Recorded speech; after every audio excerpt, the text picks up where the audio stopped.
Bloody Revenge by Oliver Astley. Chapter 1, Death to the King. The news came one Saturday morning from a young woman who sounded very upset and spoke with a strong foreign accent. "Yes, hello, police. You must come, he is dead. His skin is cold, and there is blood all over the floor.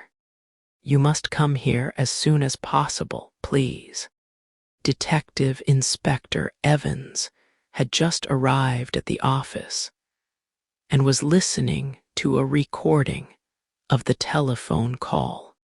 There was always a lot of crime in London on a Friday night, but he was not prepared for what he was about to hear. The operator was very calm and asked for the woman's name and location.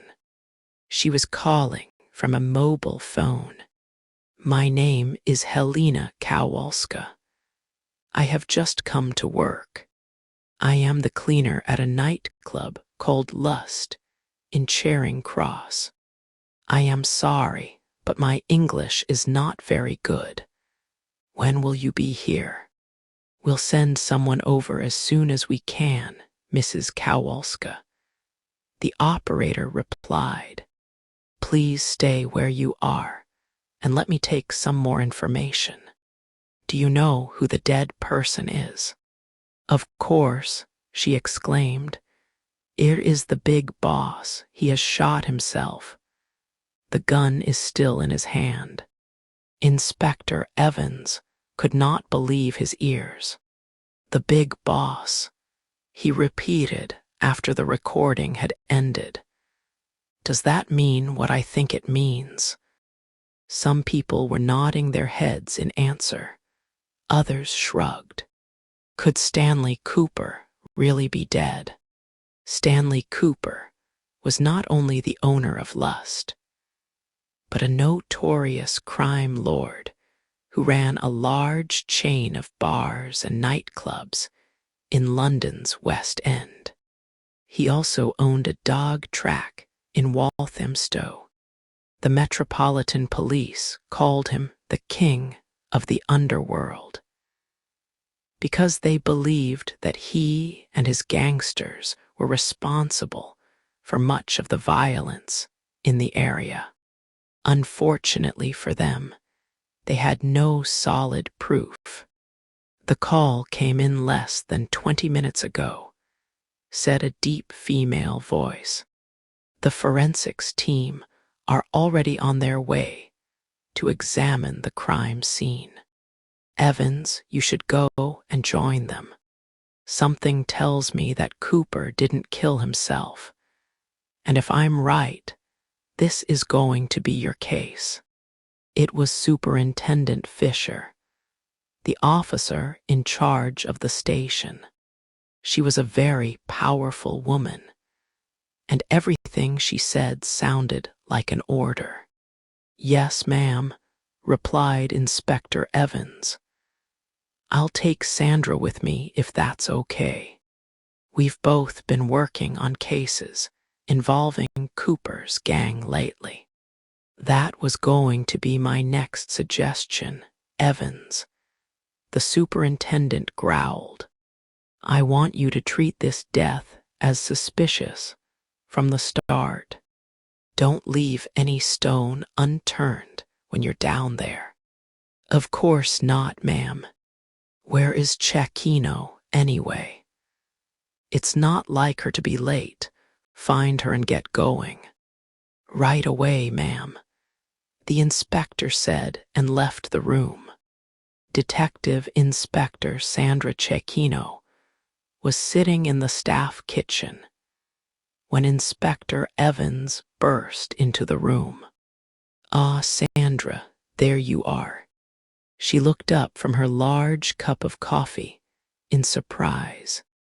"Oh, it looks like someone had a long night last night," Evans said in a friendly tone. Inspector Cecchino smiled weakly. "Yes, you could say that, Gary. I just haven't had time to put on any makeup. Never mind, you look no worse without it, he joked. Anyway, you've just missed some important news. You'll never believe what happened last night. Inspector Cecchino waited for him to continue. We've got to go and see our friend Stanley Cooper, he said. Oh no, not again. She groaned and looked back down at her coffee. That man never cooperates. He won't tell us anything. What have he and his thugs done this time? That's what we have to find out, Di Evans replied mysteriously. But you are right about one thing. Cooper definitely won't be telling us anything today, that's for sure. He's been found dead in his office at Lust. It looks like suicide. Inspector Cecchino opened her eyes wide. Mamma mia, she said in a parody of her Italian relatives. Stanley Cooper's dead. We should get going right away. She quickly drank what was left of her coffee, which was still rather hot, and walked out of the kitchen with Inspector Evans. The nightclub looked like a small building from the outside. The entrance was between two bars on a narrow side street of Charing Cross Road. Large, colorful posters on the door advertised which disc jockeys were playing on which nights, and red neon lights above the door spelt out in elaborate letters the word Lust. This would be a nice place for a first date, Inspector Evans said, smiling at Inspector Cecchino. Look, we missed DJ's Mad Daddy and Divine Licks last night. You and your jokes, she replied flatly. I think we're both a bit too old for places like these, don't you? I certainly am. But you're still young, free, and single, Sandra. You'd quickly find yourself a date in a place like this. Don't make me laugh. I'm 35 next month, and we meet enough thugs at work. I don't want to date one as well. Lust is very exclusive, said Inspector Evans. Well, it is if you compare it to Cooper's other bars, at least. The uniformed policeman who was guarding the entrance smiled and let the pair inside. They walked down the stairs, past the cloakroom and into the bar area. The air was heavy with the smell of alcohol, and the floor was littered with empty bottles and cigarette stubs. It was quite sticky underfoot. The large, pink leather sofas against the walls looked very out of place in the daylight that shone through the tall windows. Nice decor, Inspector Cecchino whispered sarcastically. A young woman wearing jeans and a jumper was sitting on one of the silver and red bar stools. She did not notice the two police officers entering the room because she was busy talking on her mobile phone in a loud voice. That must be the cleaner, said Inspector Evans, who spoke a few words of Polish. We'll talk to her later. Come on, let's go and see our man. Although she was an experienced investigator, Inspector Cecchino always felt a sense of dread before seeing dead bodies, and today was no exception. Her colleague, on the other hand, seemed to be nothing but happy about Stanley Cooper's death. The forensics team were busy taking photographs when Inspectors Evans and Cecchino entered the office. "It's really true, then, the king has snuffed it?" Inspector Evans asked.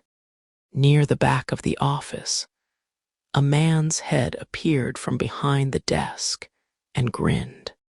"A single shot to the brain," he said as he stood up. It was Vash Singh, one of the forensics experts. His thick glasses made his eyes look as large as saucers. "There's no sign of a struggle at all," he said. "Just look around this room. You can see for yourselves how tidy it is." The office looked completely normal apart from the two legs that were sticking out from behind the desk. Inspector Evans walked up to look at the rest of the body. It's certainly less tidy at this end of the room, that's for sure," he said solemnly. Stanley Cooper's body was lying face up in a pool of blood. His mouth was open, and his arms were resting on either side of his fat chest. The inspector's eyes moved directly to the gun in the man's left hand. "So, what do you think, Vash? Is it really possible that he shot himself?" "I'd say so, Gary," he replied. "It does look like suicide, but we still can't rule out murder. There'll have to be a full ballistic analysis. We can only guess the facts until then." "Does it look like the body's been moved at all?" Vash shook his head. "There's a lot of blood here, but it's all in one place," he said. Inspector Cecchino walked over from the doorway and looked at the body. The dead man had short, gray hair and a big mustache that sat above his top lip like a lazy caterpillar. Even dead, he still has the same arrogant expression on his face, she thought. "Do you have any idea when this happened?" she asked. Vash pushed his glasses up his nose and explained that the body had already been a little stiff when they had arrived just after 10 o'clock. They had also measured the temperature. "I'd say he died between 5 a.m. and 6 a.m., he concluded. "And you found nothing unusual at all?" she continued. Vash shrugged. "I wouldn't expect his arms to be in that position if he shot himself," he said. "But on the other hand, it's not impossible." "Well, you've been trying to bring this man to justice for a long time, Sandra," said Inspector Evans. "It looks to me like someone may have helped you out." "Maybe," she said quietly, staring at the dead man's arms. Then one of the other forensics experts said that there was something interesting about Cooper's shirt. She had noticed a small amount of lipstick on the collar when she was taking photographs of the body. Inspector Cecchino was examining a computer monitor in the corner of the office. It showed 16 small pictures of the main rooms in the nightclub from different angles, including the office they were standing in. It also showed 2 more pictures of the street outside. "There should be a lot of evidence on this, Gary," she said, pointing at the security camera footage. Inspector Evans looked at the screen and scratched his head. He replied slowly. "There might have been if someone hadn't switched it off. Look, it's not recording." Chapter 2, Find the Woman. "Sorry to keep you waiting, Mrs. Kowalska," Inspector Evans began. "Could you begin by telling us what the nightclub was like when you came to work this morning. Everything looked normal, she replied, looking him in the eye. The doors were locked and the lights were off. The sign outside was still turned on, but that happens quite often. Is there an alarm system fitted here? He asked. Inspector Cecchino was noting down the information and looked up at the cleaner when she did not reply. Do you have an alarm? Evans repeated. Yes, sorry, I do not understand everything you say, Helena said. The alarm was turned off when I arrived. I thought that the big boss was here, or the manager. They sometimes stay in the office and play poker until the morning. I see. Can you tell me the manager's name, please? Omar Amory, the cleaner smiled. He is such a charming man, Inspector. He is always very friendly to me. How many other people work here at the club? I'm not sure. I do not know most of them personally, Helena replied slowly. There is a list of names and telephone numbers on the notice board. I can give you a copy. That would be very helpful, thank you, he said. It would also help us a great deal if you could answer a few more questions. The cleaner sighed a little and looked at her watch. I must do some work, she complained. I have 2 more places to go to this morning. I'll try to be brief, Mrs. Kowalska. Have you heard of any arguments involving Stanley Cooper recently? The young lady shook her head. I do not see the big boss often, and when I do, he does not tell me anything like that. I see, but maybe you've heard other people talking about him. You should talk to Omar, she replied. He knows much more about his private life. In fact, he sometimes complains that he is too what is the word? Too involved in it. Inspector Evans paused and looked across at his colleague. I didn't necessarily mean his private life, Mrs. Kowalska. Do you know anything about any business deals, for example? Or have you heard any rumors involving other gangs? Gangs, she repeated, shocked. Oh no, I am sorry, I really have nothing to do with any of that. I'm just the cleaner here. The police had been knocking for 5 minutes when Omar Amory finally opened the front door to his apartment in North London. His wild, curly hair was hanging over his eyes, and he was only half dressed. He did not seem at all surprised by the news of his boss's death. So the dirty old swine is dead, he laughed. He had that coming.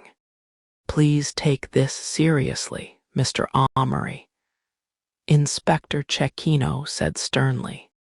We're talking about a man's life, and possibly a very serious crime. What do you mean by possibly? He asked. We're still trying to find out exactly what happened last night, she said calmly. May we come inside? Why, of course. Do come on in, officers, the man said with exaggerated politeness. Take a seat in the lounge, and I'll be right with you. The pair sat down on an old blue futon that was covered in large stains. Omar came back a minute later, wearing a white t-shirt. He was also carrying a rolled-up pair of socks, which he put on as the police began their interview. Could you begin By telling us when you left work last night, Mr. Amory, Inspector Cecchino asked in a tolerant voice. Yes, it was a really busy night, and I stayed until the end. We had some great DJs playing Mad Daddy was there. You know, so it was an important event for us all. It went really well. He brushed his hair away from his eyes and looked at the two inspectors, who both seemed to be expecting him to say more. Oh, I was there until about 4:30, I suppose, he finally answered. Inspector Cecchino wrote down the information. Did anybody see you leave? She asked. At that time in the morning? No, at least nobody I know. I got the night bus back up here. Well, what can you tell us about Stanley Cooper? Was he alone when you left the club? No, a man called Bruno Tartufo was in the office with him all night, he explained. He's the boss's right-hand man. They're almost always together, and he was still there when I left. And apart from yourself, Mr. Amory, how many people have access to Mr. Cooper's office? Inspector Cecchino asked. Omar did not flinch. I only go in there when I'm invited. Normally, I work in my own office across the hall. But I know some people who don't have to wait for an invitation, if you know what I mean. The young man grinned at the two inspectors with perfect white teeth. They looked back at him expressionlessly, not understanding what was so amusing. Well, it's what they always say at the start of a police investigation, isn't it? Cherchez la femme. And I can tell you right away that Cooper had a young lady friend, a Miss Kim Watt. She had him wrapped around her little finger. Kim Watt, repeated Inspector Cecchino. Yes, Kim Watt the kumquat. I call her a fruity little thing. She manages Cooper's dog track in Walthamstow. But I've seen her in Lust quite a lot lately, too. She always comes to the bar as soon as she arrives and pours herself a gin and tonic. The little madam. Did you see her at the club last night? Omar shook his head and brushed back his hair again. Who else would Mr. Cooper let into his office? Asked the inspector, who suddenly felt there was something strangely attractive about the club manager. Just his idiot henchmen, I guess. They do everything for Cooper, and they have keys to all of his bars and clubs. Faithful as dogs they are, and just as stupid. Inspector Evans laughed a little and took down the men's names. Now then, he continued, has anything happened lately that could have made Stanley Cooper someone's enemy? Lots, Omar exclaimed. And you're asking the right person, let me tell you. He tried to get me involved in some of his business activities outside the nightclub. But I didn't want to have anything to do with it. Is that what Helena Kowalska meant when she said that you knew about his private life? Inspector Cecchino wondered aloud. Ah, Helena, sighed Omar. She doesn't know the half of it. But yes, I've told her some things in private. The boss wanted me to take a message to a client in Walthamstow. I'm not paid to go on dangerous missions like that, though. One last thing, Mr. Amory, said Inspector Evans towards the end of the interview. Do you know how to operate the security camera system at Lust? Of course, he replied. I'm the manager there, aren't I? Actually, I don't have to do very much at all. It runs automatically, you see. The cameras are connected to a computer that saves the videos for a month. And then they are deleted. Someone stopped the computer from recording last night. The inspector explained. Have you any idea who that might have been? Omar blinked at him. No. But it seems like a sensible thing to do if you're going to commit a crime, doesn't it? He said dryly. Is it possible that there's another copy of the videos somewhere? Inspector Evans continued. For example, is the footage sent to another company or to Mr. Cooper's home computer? Nope, said Omar simply. His house is the one place that is totally secure. Bad Manor Park. I've heard that it's like Fort Knox there. Bruno Tartufo, repeated Inspector Evans after they left the apartment. This isn't the first time we've heard that name lately. The Metropolitan Police were trying to fight the sale of cocaine in and around the West End, and several unimportant members of a drugs ring had mentioned Tartufo, another fine Italian citizen in the city of London, said Inspector Cecchino ironically. We're not related before you say anything. Inspector Evans was more interested in finding Tartufo than making jokes. He radioed the station. I need addresses for Bruno Tartufo and Kim Watt, he said, and make sure that the family liaison officer reaches Stanley Cooper's daughter before the Polish cleaner starts to gossip. Later that day, towards the mid-afternoon, the two detectives drove to an elegant townhouse in Chelsea. It was the address of the third and last Kim Watt in central London. The first two had said that they did not know anything about anyone called Stanley Cooper. The pair had also tried to speak to Bruno Tartufo, but there was nobody home.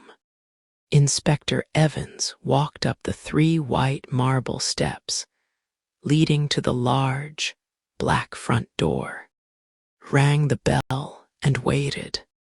The voice that eventually came through the intercom was as sweet as honey. Hello, she asked, her voice almost seductive. Who's there?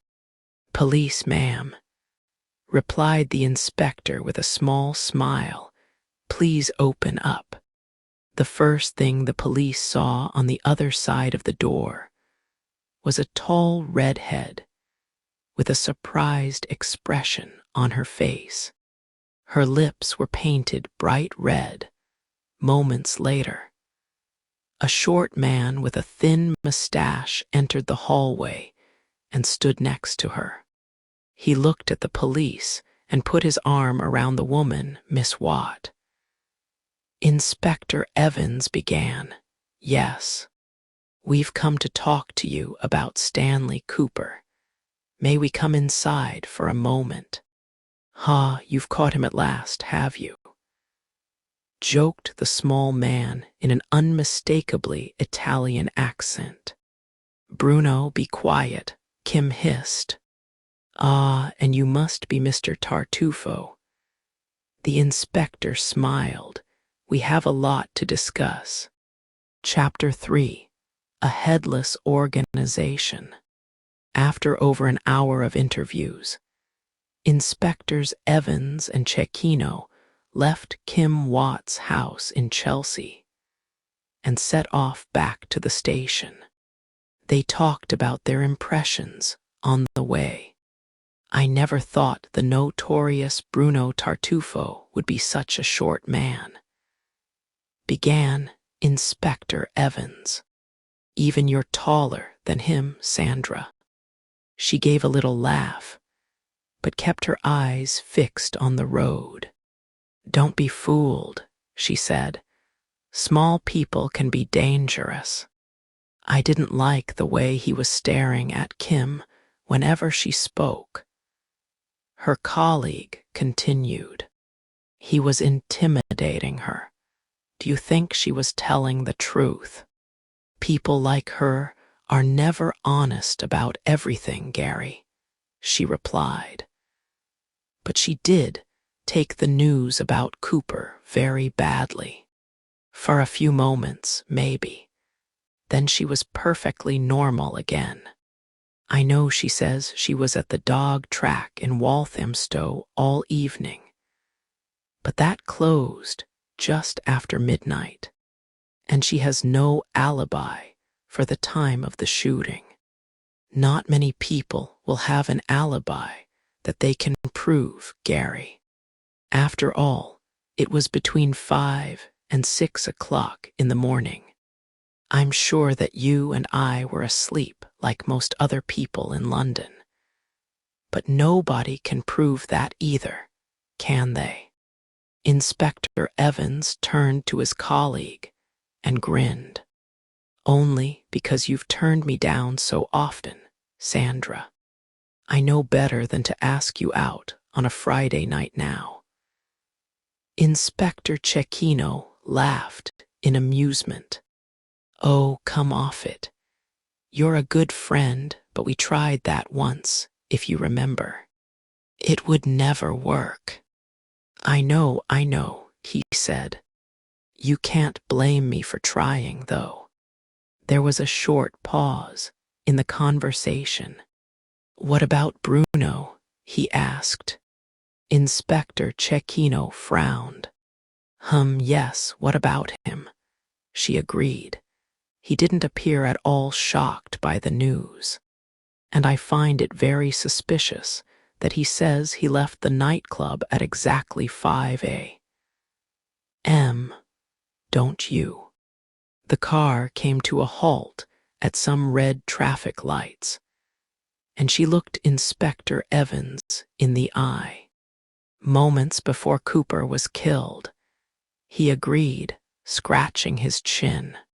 But Bruno says that his boss was expecting a visitor, and that he wanted to be alone when that person arrived. That's why he left the club at that time. So he says, yes, sighed Inspector Cecchino. I don't believe that story for a second. It's very convenient for Bruno, isn't it? Inspector Evans nodded slowly. It is, yes, but it could be convenient for us that we found him at Kim Watt's house today. According to Omar, she was going out with Cooper, wasn't she? So, what do you think she was doing with Bruno on a Saturday afternoon? Back at the police station, the two detectives met Superintendent Fisher to discuss their findings. She listened to everything they had to say, but she was not interested in the smaller details. Her favorite football club, Arsenal, was playing at 5:30 p.m., and she was planning to watch the game from start to finish. Let's be realistic, she said. Although it's very likely, we still don't have any solid proof that Cooper didn't kill himself. And it won't be hard to find a lot of people who had a good reason to want that man dead. I'm sure even you two are pleased that he's gone. You're right, ma'am, said Inspector Evans. And although we've collected some statements from the people nearest to him today, it will take a few days to compare what they've said against whatever evidence there is. Right, she said. So let's call it a day and enjoy what's left of the weekend. Inspector Cecchino remained quiet and followed Inspector Evans out of the superintendent's office. On Monday morning, Inspector Cecchino arrived at work a good hour before Inspector Evans. She had not been able to sleep well, and she wanted to see what developments had taken place over the weekend. An incident room had been set up at the station to collect all the information related to Stanley Cooper's death. The inspector was in there reading through the reports when her colleague finally turned up. "So have you heard?" She asked her colleague, her face red with anger. "Good morning, Sandra." "Nice to see you too," he said ironically. "It's not like you to be here before me on a Monday." "Sorry, good morning, Gary," she smiled. "Well, have you?" "Obviously not. What have you got for me?" "To begin with, there was an arson attack at Lust late last night. The fire brigade think that someone broke a window and set fire to a can of petrol. You saw all the soft furniture in there. It went up like a match. The fires destroyed everything inside." "What? How did that happen? Didn't we have an officer guarding the club all weekend?" "Only until the club manager locked up after the forensics team had finished investigating the scene." Inspector Cecchino explained. "That was on Saturday evening." "I see," Inspector Evans said. "And do you have any idea why someone might want to burn down one of Cooper's clubs?" "Well, it was too late to destroy the evidence. My first thought was that Omar Amory might have had something to do with it. But then I read these." She passed Inspector Evans a pile of paper. 3 people in the north of the city have reported the theft of their greyhounds. Altogether, we have 6 expensive racing dogs to find. "Why should we care about some kidnapped dogs?" he asked. Then he remembered. "I suppose I don't need to ask what connects these animals to Stanley Cooper, should I?" "Probably not, no," said Inspector Cecchino.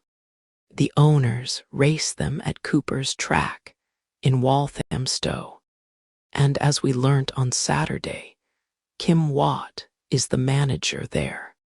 "What do we know about the owners? Are they friends?" "One of them is Kim's brother. The other 2 were close friends of Cooper's.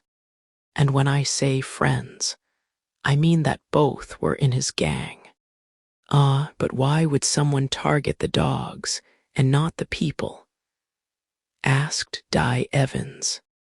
"Well, for a start, each greyhound is worth at least £40,000, and all 6 are meant to be racing at an event tonight, so it will be very bad for business if they aren't there." "Sorry if I'm being a bit slow," he replied. "But what do these dogs have to do with the fire at Lust? What's the connection?" Inspector Cecchino took the papers back and put them on the desk. "I think it was a symbolic act," she said. "It's typical for gangs. Just think about it.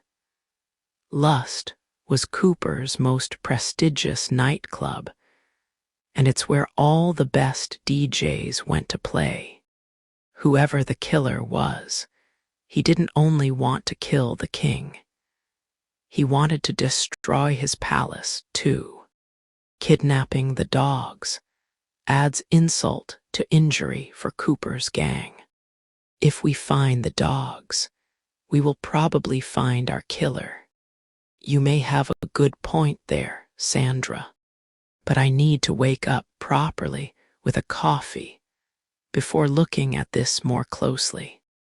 Can I get you one, too?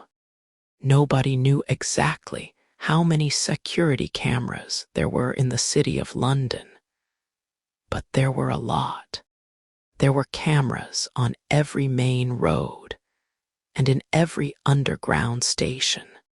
They were also installed on every bus to fight vandalism, terrorism, and other crimes.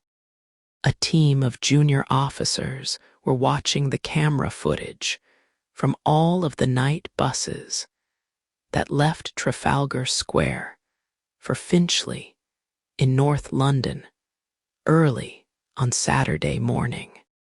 It was a boring job, but it was the only way to find out if Omar Amory was telling the truth.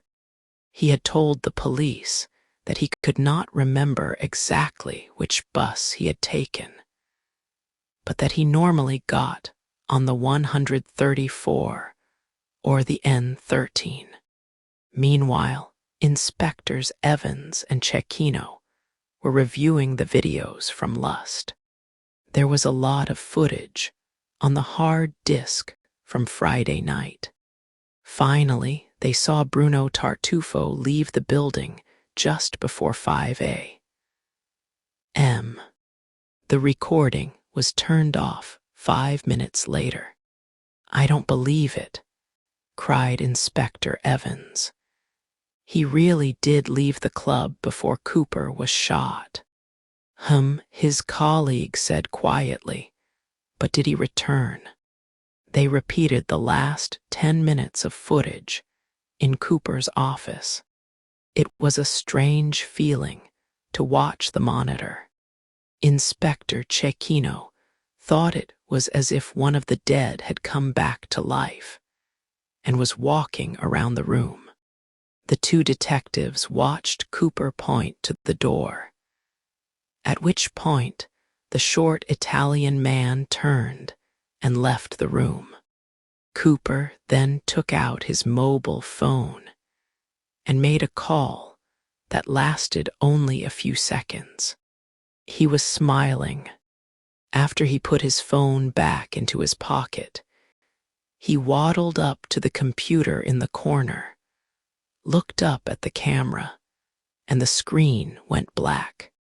He turned off the recording himself. She exclaimed in surprise. Why would he do that? I'd say it's fairly obvious that he was about to do something that he wanted to keep secret, replied Inspector Evans dryly. What do you mean? Well, it could have been anything. A secret business deal, a meeting with an important drug trafficker, maybe even a meeting with a mystery lady friend. Inspector Cecchino laughed. A mystery woman? Do you really think that someone as unattractive and disgusting as Stanley Cooper could manage two women? He was about to reply when one of the junior officers shouted across the room. I've found him. She had identified the bus that Omar Amory got onto after work on Saturday morning. The club manager had been correct that it was the 134 to Finchley, but he had got the time wrong. According to the clock on the screen, it was already 5:30 a.m. when he left Trafalgar Square. A whole hour later, Inspector Cecchino thought aloud. A lot can happen in 60 minutes. Chapter 4: A Smoking Gun. Inspector Cecchino was more patient than Inspector Evans. She told him that it would be a bad idea to rush to visit Omar Amory again. They should wait until there was some solid proof that he had returned to the scene. She said, "Why do you and Fisher always talk about waiting?" He complained. "We should bring him in for questioning before he disappears." In the end, the pair spent most of Monday interviewing the other people who worked at Lust. But it proved to be pointless. Everyone had gone home before the manager left, and nobody could remember anything unusual. 2 other officers had spoken with the staff at Cooper's bars and his other clubs. Most of them had very little to say. They all respected their boss a great deal. It seemed, or they were still afraid of him, even though he was dead. The only noteworthy report came from one of the women seeing her boss smoking outside a bar in Soho at around 3:30 a.m. Kim had forgotten to mention this fact when the inspectors had visited her in Chelsea.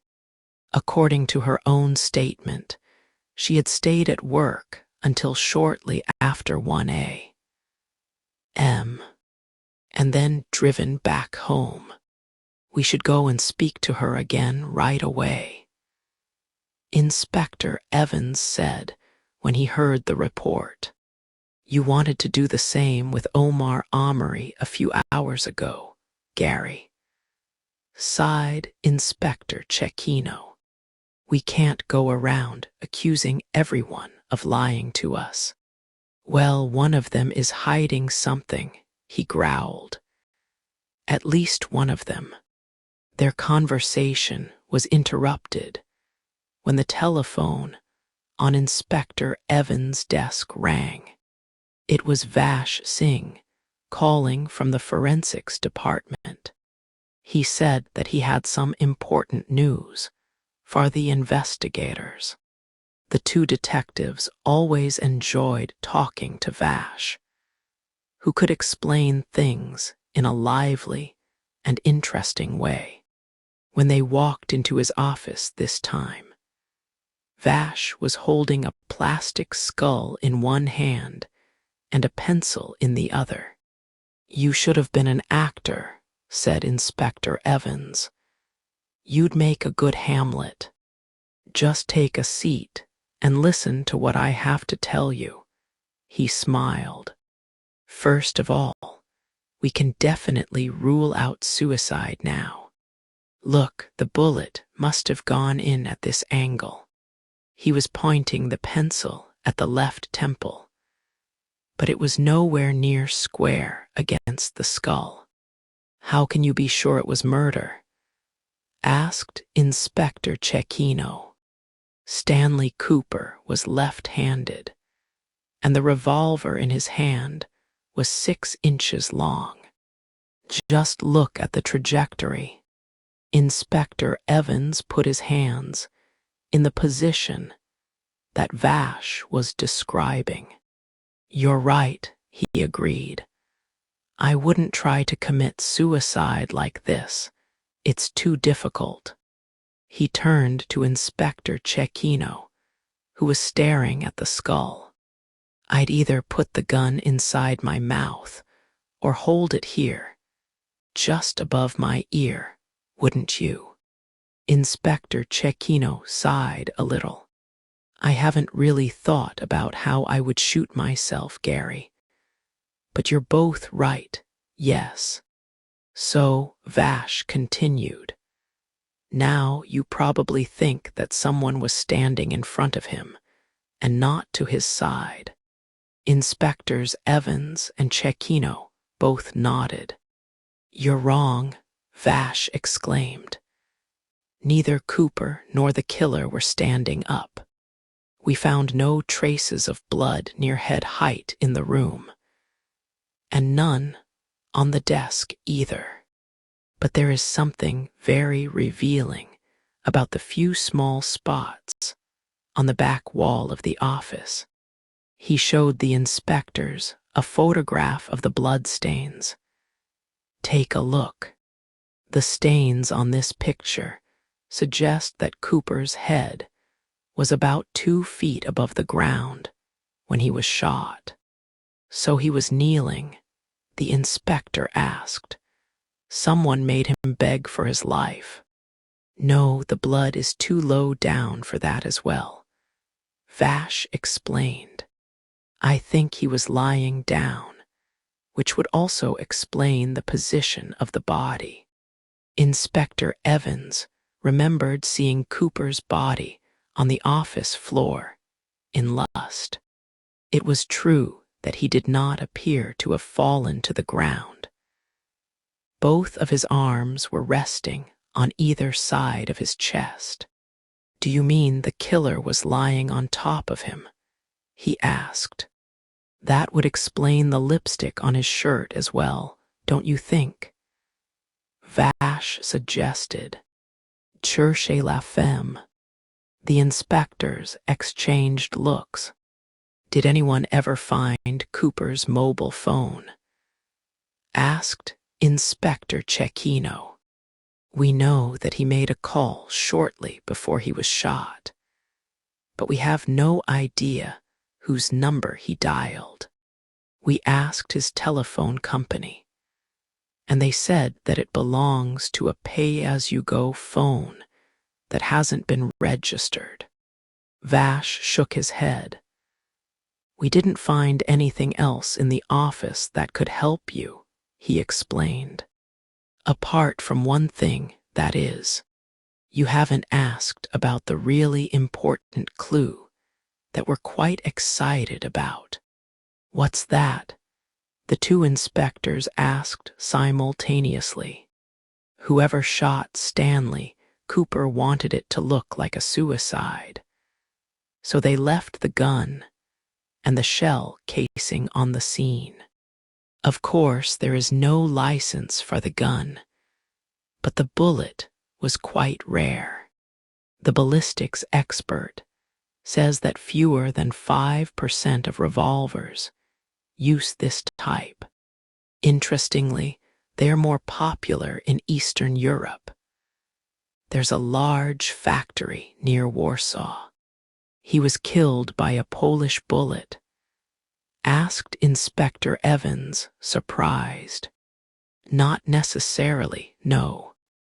The same bullets are available in Britain as well, but they are not used very much. The cleaner is Polish. The inspector continued, ignoring what Vash was saying. I bet she knows some people in Cooper's gangs, too. I thought it was strange that someone who visits a place like Lust so often knew so little about the people there. Inspector Cecchino smiled at Vash and turned to her colleague with an irritated look. Will you stop accusing everyone, Gary? She complained. First it was Bruno, then Omar, then Kim. And now you want to accuse Helena Kowalska. I want to speak to them all again, he replied stubbornly. We should start with the women. After all, that lipstick on his collar must have come from somewhere, but it could have been there for days. Inspector Cecchino said, I don't think Stanley Cooper was the most hygienic man to walk this planet. Kim Watt was alone when the detectives arrived at her house early that evening. She opened the door with the same surprised look on her face that they had seen on their previous visit. Do you mind if we ask you a few more questions about Friday night, Miss Watt? Asked Inspector Evans. Of course not. Please come in, she said. She led them through the hallway to the large kitchen at the back of the house and offered them a seat at the table. Would you like some tea, officers? she asked politely. "Oh, that would be great, thank you," said Inspector Evans happily. Inspector Cecchino was slightly irritated by the woman trying to be the perfect hostess and kicked her colleague's leg under the table. "Miss Watt," she began, coming straight to the point, "we have received a report that you were in central London after 3 a.m. on the night that Stanley Cooper was shot. Is there a reason why you failed to tell us this on Saturday?" Kim put down the kettle and turned to the two inspectors. She was biting her lip nervously and did not say a word. "I've got nothing to hide," she said after a long pause. "Please just tell us the truth," said Inspector Evans, who thought that the woman seemed much more natural than she did when they had first met. "You have to understand that this is something I just couldn't tell you the other day. Not with Bruno right beside me." She stopped speaking and took a cigarette out of the box that was lying next to the sink. "I did go into town after work, it's true. I was going to go to Lust, but Omar told me not to, because a lot of the people there know Bruno, and Bruno himself was there all night on Friday. So I went to a salsa bar that I like instead. It's only a few minutes away from Charing Cross, and I waited there until Omar finished work." "Do you remember what time that was?" asked the inspector. "Oh, about 4 a.m., Kim Watt replied. There was another awkward pause in the conversation. Inspector Evans cleared his throat. "We know that Mr. Amory left Trafalgar Square at 5:30 a.m. on the 134 bus to Finchley, Miss Watt," he said. "Can you tell us where you and he were before that time?" The woman began to blush. Her pale cheeks were soon almost as red as her flame-colored hair. We visited a hotel where one of Omar's friends works as a night manager. There are always some empty rooms, and he lets us use one from time to time. It's just a bit of fun." Chapter 5: The Fight for Justice.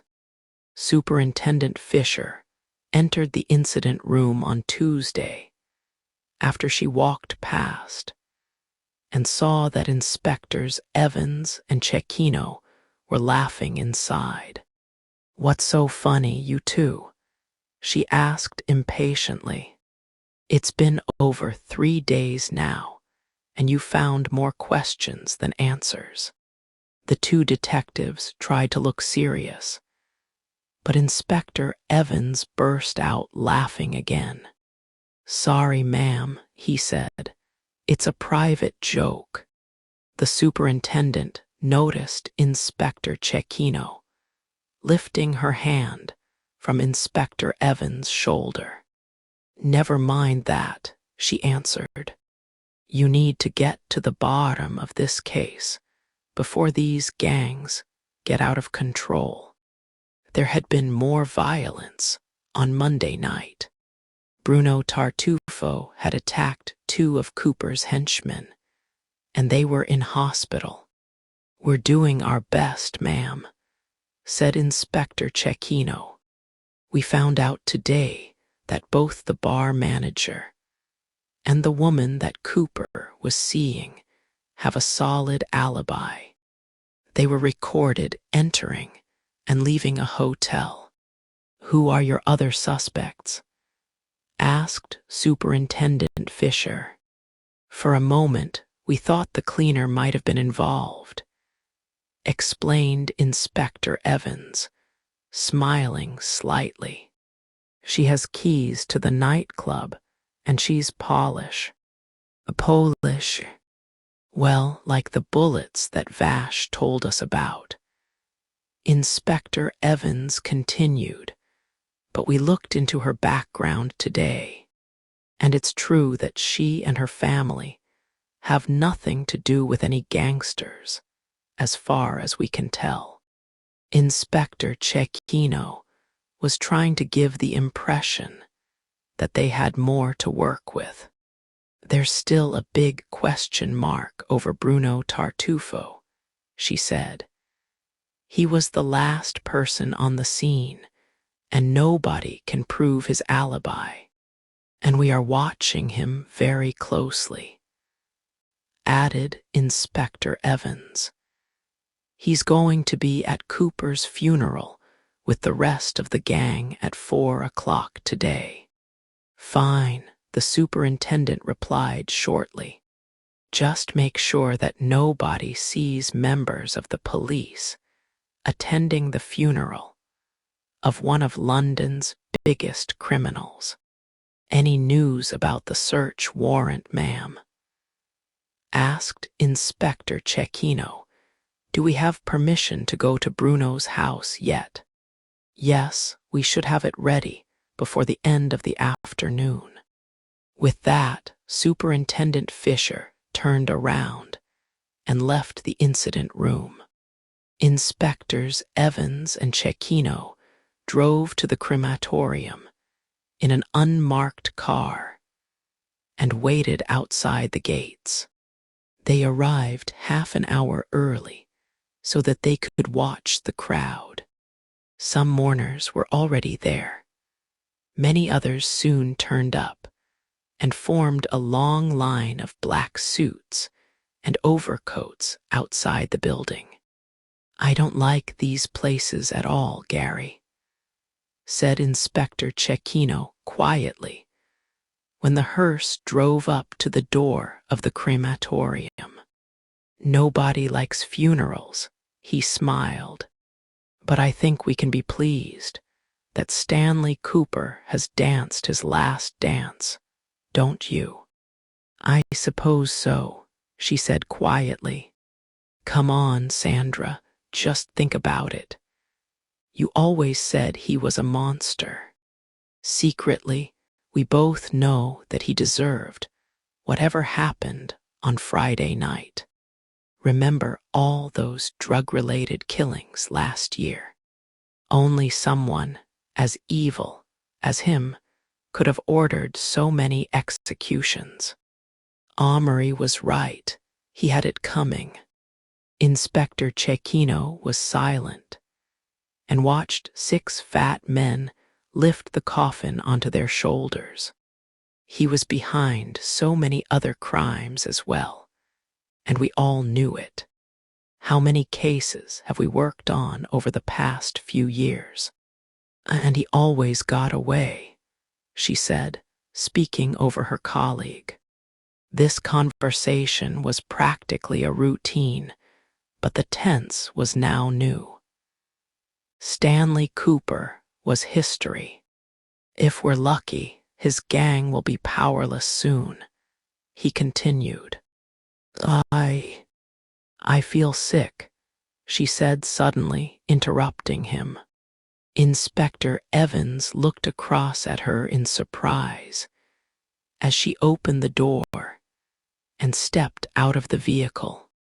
I just need some fresh air, she said, looking back into the car. The air conditioning in there is making me nauseous. The inspector watched her walk along the grass, with one eye fixed on her long, slim legs. After a moment, he thought he saw 2 people in the crowd staring at Sandra, too. They looked as if they could have been Bruno Tartufo's brothers.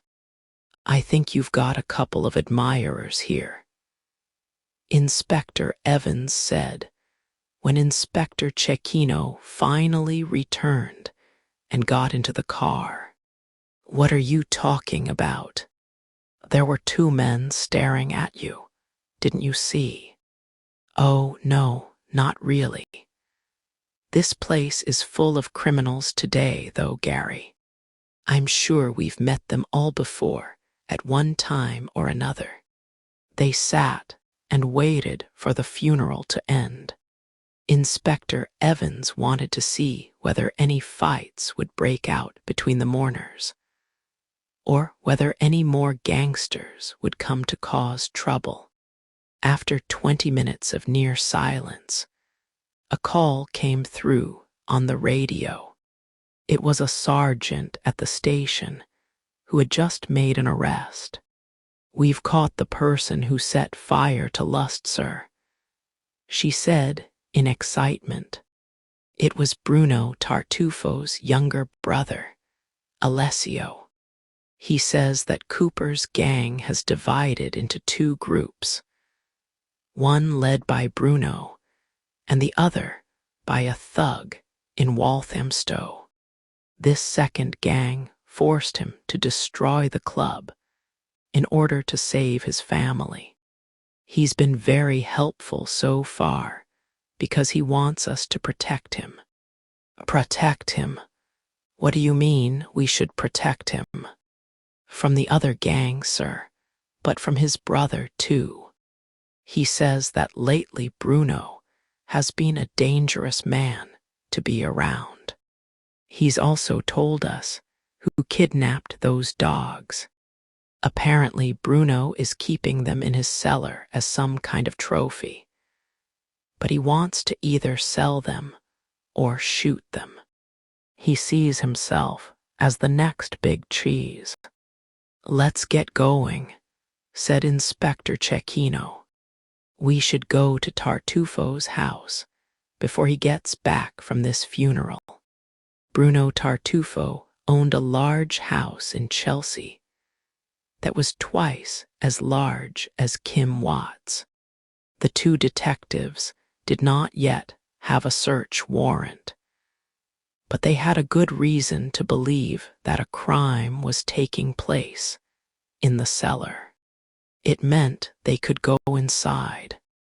The old Italian woman who let them in did not ask many questions. When she said that she did not have a key to the cellar, Inspector Evans kicked open the door without thinking twice.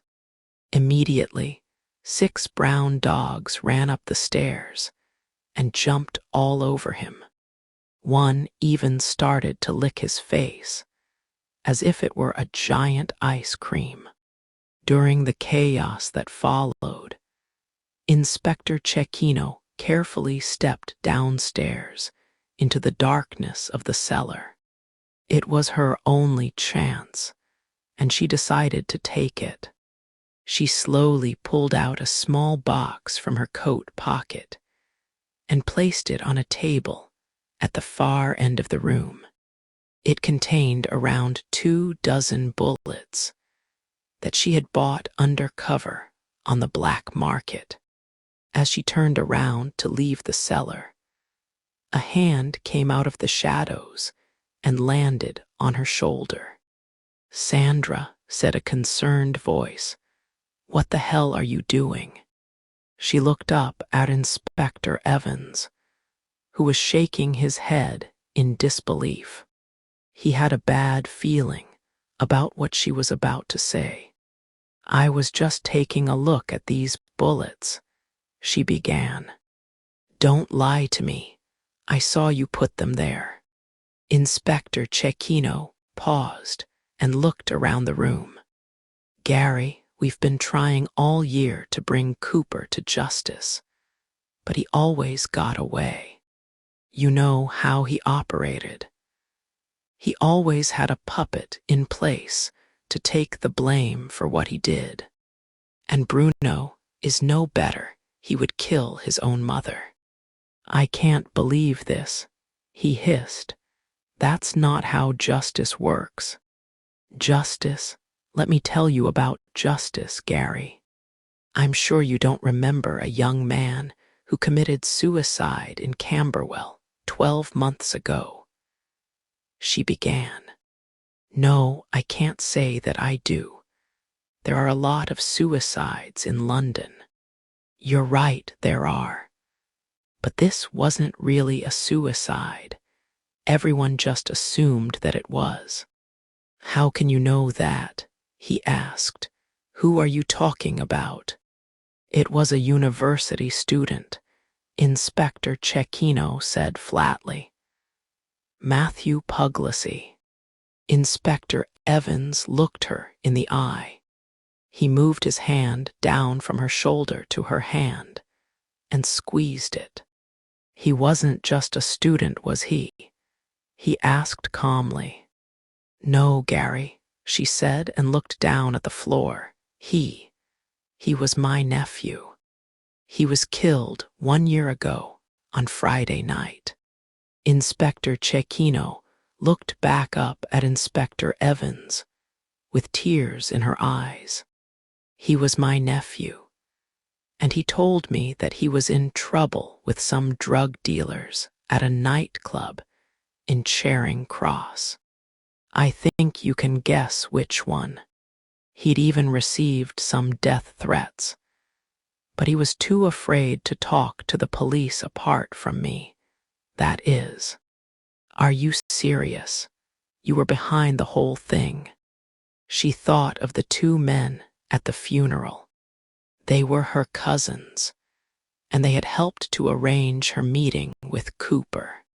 Yes, Gary, just little old me. Cooper let me into the club because he thought he was going to get some information about his enemies. It was easy. A little charm and a little lipstick go a long way. And I thought it would be easy to blame Tartufo. You know it would. Sandra, you must realize that I can't let it go, he said. You can do whatever you want, she replied quietly. She was now the one squeezing his hand. Inspector Evans took a deep breath and sighed. Inspector Cecchino was his friend, but a murder was a murder. We can't all go out there and take an eye for an eye. He cried. We have Alessio Tartufo now. He will tell us everything we need so that we can arrest his brother. As for you, what can I say? I'm sure you'll do whatever you think is right, Gary. He growled and went back upstairs, leaving Inspector Cecchino in the dark.